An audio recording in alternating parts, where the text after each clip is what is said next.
মানুষ তোমাকে আজ কি বলতে চাইছেন?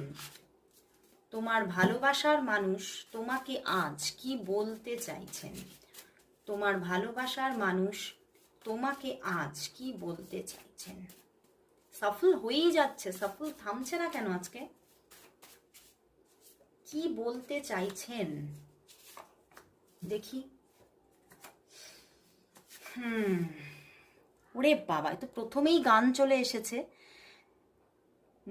বলেছি না আজকে একদম রোম্যান্টিক দিন, তো উনি রোম্যান্টিক হয়ে উঠেছেন একদম নিজের ভিতরে। চন্দন পালঙ্কে শুয়ে একা একা কি হবে জীবনে তোমায় যদি পেলাম না। বুঝতে পেরেছো? উনি কিন্তু এই রোম্যান্টিক দিনে তোমাকে ভীষণভাবে কাছে পেতে চাইছেন।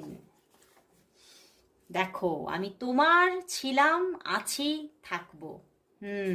তোমরা ডিস্টেন্সে আছো, বুঝতে পেরেছো? আমি বুঝতে পারছি তুমি খুব ইম্যাচিওর, সব কিছু চাই বললেই হয় না, পরিস্থিতিও বুঝতে হয়। তো তোমার মধ্যে হতে পারে ভীষণ কোনো ইম্যাচিওরিটি আছে।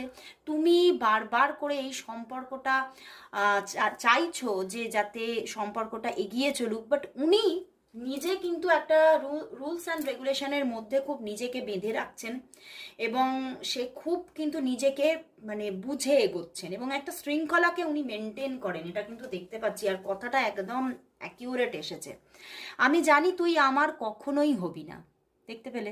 আমি বললাম না এখানে কোনো ব্যাপার আছে, প্রচুর বাধা আছে, এই জন্যই উনি মানে কোথাও থেমে যাচ্ছে।